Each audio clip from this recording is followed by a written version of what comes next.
മോദിജിയുടെ വസതിക്ക് നേരെ ഒരു കൂട്ടം സന്യാസികൾ, ഷായുടെ പോലീസ് അവരൊക്കെ അറസ്റ്റ് ചെയ്ത് മാറ്റി. എന്താ കാര്യമെന്നല്ലേ നമുക്ക് പരിശോധിക്കാം. അതുപോലെ യോഗിജിക്ക് പണി കിട്ടിയിട്ടുണ്ട്. പണി കൊടുത്തിട്ടുള്ളത് അലഹബാദ് ഹൈക്കോടതിയാണ്.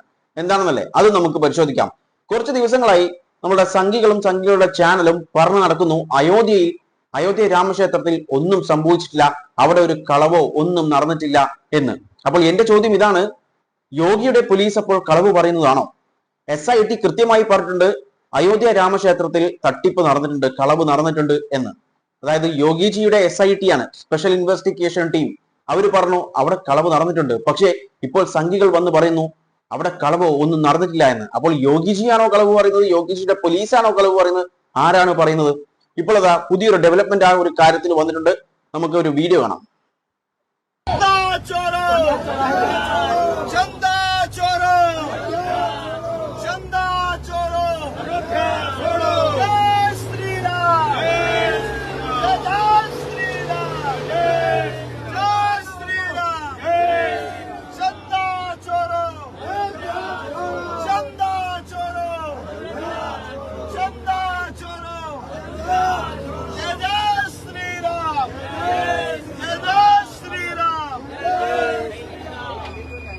നമ്മുടെ പ്രധാനമന്ത്രി നരേന്ദ്രമോദിജിയുടെ വസതിക്ക് നേരെ പോകുന്ന സന്യാസികളെ ആണ് നിങ്ങൾ കണ്ടിട്ടുള്ളത്. റിപ്പോർട്ടുകൾ അനുസരിച്ച് ഏതാണ്ട് 500 സന്യാസികളാണ് അങ്ങോട്ടേക്ക് പോയിട്ടുള്ളത്.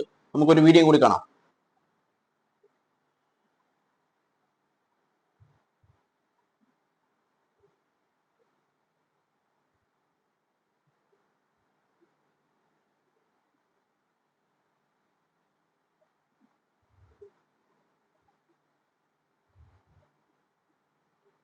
ഇവര് പറയുന്നത് CBIയെ കൊണ്ട് അയോധ്യ ക്ഷേത്രത്തിൽ നടന്നിട്ടുള്ള തട്ടിപ്പ് അന്വേഷിക്കണം, അതിനു വേണ്ടിയിട്ട് CBI ഇൻവെസ്റ്റിഗേഷൻ വേണം എന്നാണ് പറഞ്ഞത്.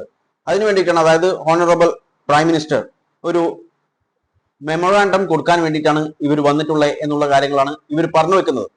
അതായത് ഇവർക്ക് വേണ്ടത് ഇത്രയേ ഉള്ളൂ, പ്രധാനമന്ത്രി എന്ത് ചെയ്യണം, CBIയെ കൊണ്ട് ഈ ഒരു കാര്യം അന്വേഷിക്കണം. ഇതിൽ നിന്നും വ്യക്തമാണ് യോഗിയെയോ യോഗിയുടെ പോലീസിനെയോ ഇവർക്ക് വിശ്വാസമില്ല. കാരണം ഇവരാണ് യഥാർത്ഥ വിശ്വാസികൾ, അതായത് ഭക്തന്മാർ, അല്ലാതെ അന്ധഭക്തന്മാരല്ല, യഥാർത്ഥ ഭക്തന്മാരാണ് ഇവർ. ഒരു വീഡിയോ കൂടി കാണാം.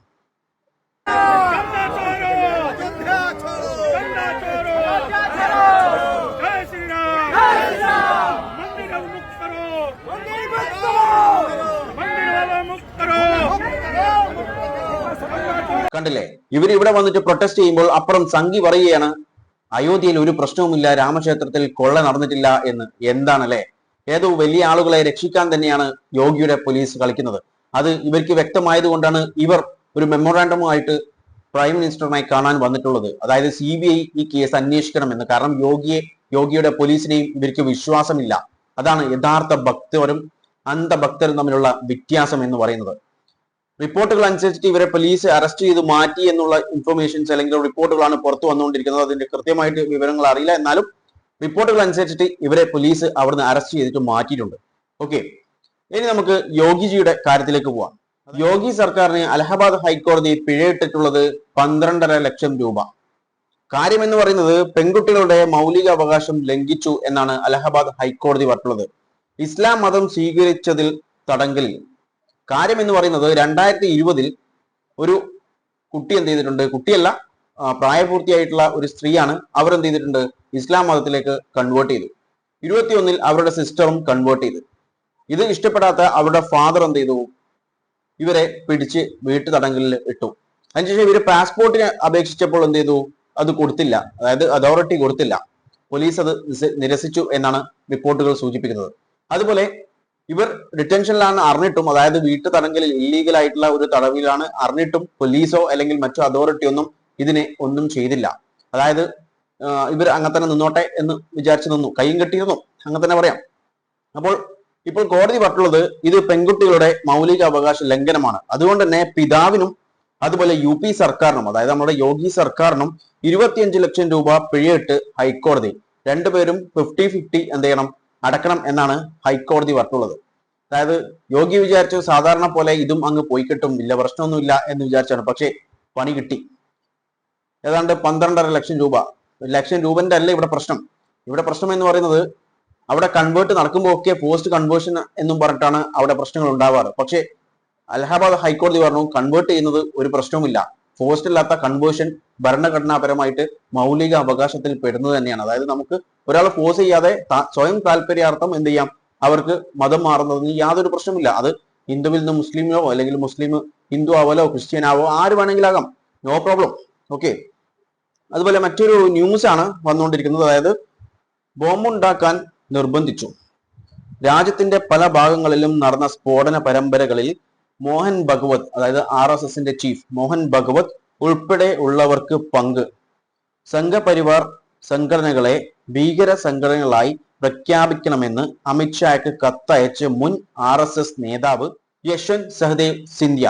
ഇതിന്റെ മുഴുവൻ വീഡിയോ, അതായത് അവരുടെ ലെറ്ററിൽ എന്തൊക്കെ കാര്യങ്ങൾ പറഞ്ഞത്, അതായത് 2000 മുതൽ ഇങ്ങോട്ടേക്കുള്ള പല സ്ഫോടനങ്ങളിലും RSSനും VHPക്കും അതുപോലെ ബജ്രംഗ് ദളിനൊക്കെ പങ്കുണ്ട് എന്നാണ് ഇവർ പറയുന്നത്.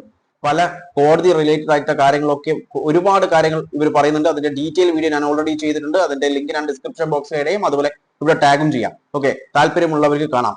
ഇനി നമുക്കൊരു വീഡിയോ കാണാം. ഓക്കെ,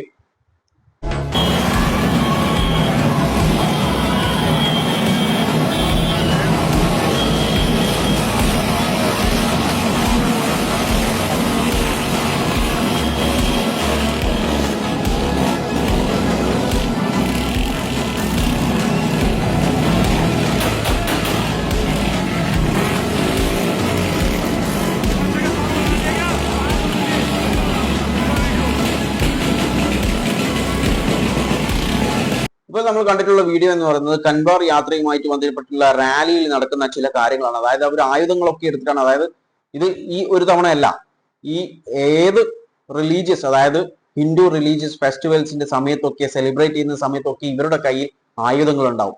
അത് മാത്രമല്ല ഇവർ വെപ്പൺ ട്രെയിനിങ്ങും കാര്യങ്ങളൊക്കെ കൊടുക്കുന്ന പല വീഡിയോസും ഞാൻ തന്നെ എൻ്റെ ചാനലിൽ ഇട്ടിട്ടുണ്ട്. അതായത് ഇവർ തന്നെ ഇത് പബ്ലിഷ് ചെയ്തുകൊണ്ടിരിക്കുന്നുണ്ട്. വെപ്പൺ ട്രെയിനിങ്, അതായത് കത്തി, വാള്, അതുപോലെ ഗണ്ണ്, ഇതൊക്കെ വെച്ചിട്ടുള്ള വെപ്പൺ ട്രെയിനിങ്സിന്റെ ഒക്കെ വീഡിയോസ് ഇവർ തന്നെ പങ്കുവെച്ചുകൊണ്ടിരിക്കുന്നുണ്ട്. ഞാൻ പറഞ്ഞു വരുന്നത്, ഞാൻ പറഞ്ഞല്ലോ RSSന്റെ പഴയ നേതാവ് യശ്വന്ത് സിന്ധ്യ അവർ പറഞ്ഞ കാര്യങ്ങൾ കൂടുതലും സത്യം തന്നെയാണ്. ഒരിക്കലും അതൊന്നും തെറ്റല്ല. കാരണം ഇതുപോലുള്ള കാര്യങ്ങൾ ഇന്ത്യയിൽ ഇപ്പോൾ നടന്നുകൊണ്ടിരിക്കുന്നുണ്ട്. അതുപോലെ മറ്റൊരു വീഡിയോ കേരളത്തിൽ നിന്നാണ്, കേരളത്തിൽ നിന്ന് കാണാം.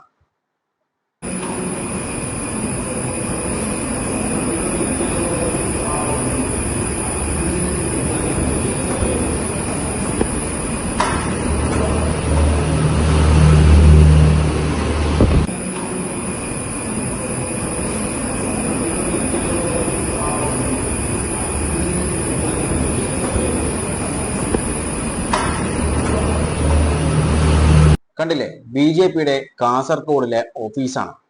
നമ്മളുടെ ത്രിവർണ പതാക അതാണ് അവിടെ കാണുന്നത്. അതിനോട് കാണിച്ചിട്ടുള്ള അവരുടെ ബഹുമാനം കണ്ടില്ലേ, എങ്ങനെയാണ് അവരത് വെച്ചിട്ടുള്ളതെന്ന്. ഇവരാണ് ആരെങ്കിലും ഭരണഘടനയെക്കുറിച്ചോ അല്ലെങ്കിൽ മൗലിക അവകാശത്തെക്കുറിച്ചോ അല്ലെങ്കിൽ ഡാറ്റ വെച്ചിട്ടൊക്കെ എന്തെങ്കിലും സംസാരിക്കുമ്പോൾ അവരെ വിളിക്കും, ഇവർ വന്നിട്ട് രാജ്യദ്രോഹികൾ, തീവ്രവാദികൾ എന്നൊക്കെ വിളിക്കും. അവരാണ്, കണ്ടില്ലേ, നമ്മുടെ ദേശീയ പതാകയോട് കാണിച്ചിട്ടുള്ള അനാദരവ് കണ്ടില്ലേ. 2014 ശേഷം ഒരു കൂട്ടം ആളുകൾ വന്നിട്ടുണ്ട്, അതായത് പുതിയ തരം ഒരു ദേശസ്നേഹവുമായിട്ട്, രാജ്യസ്നേഹവുമായിട്ട്. പക്ഷെ ഇവരുടെ രാജ്യസ്നേഹം കൂടുതലും കാണല് മുസ്ലിങ്ങളെ കാണുമ്പോഴാണ്. അവിടെയാണ് അവരുടെ രാജ്യസ്നേഹം കൂടുതലും കാണാറ്, അല്ലേ? നിങ്ങളുടെ അഭിപ്രായങ്ങൾ കമന്റ് ബോക്സിൽ രേഖപ്പെടുത്തുക. വീഡിയോ ഇഷ്ടപ്പെട്ടിട്ടുണ്ടെങ്കിൽ ലൈക്ക് ചെയ്യാനും മറ്റുള്ളവരിലേക്ക് ഷെയർ ചെയ്യാനും മറക്കല്ലേ. And thanks for watching me and stay tuned for another video. Okay, thank you.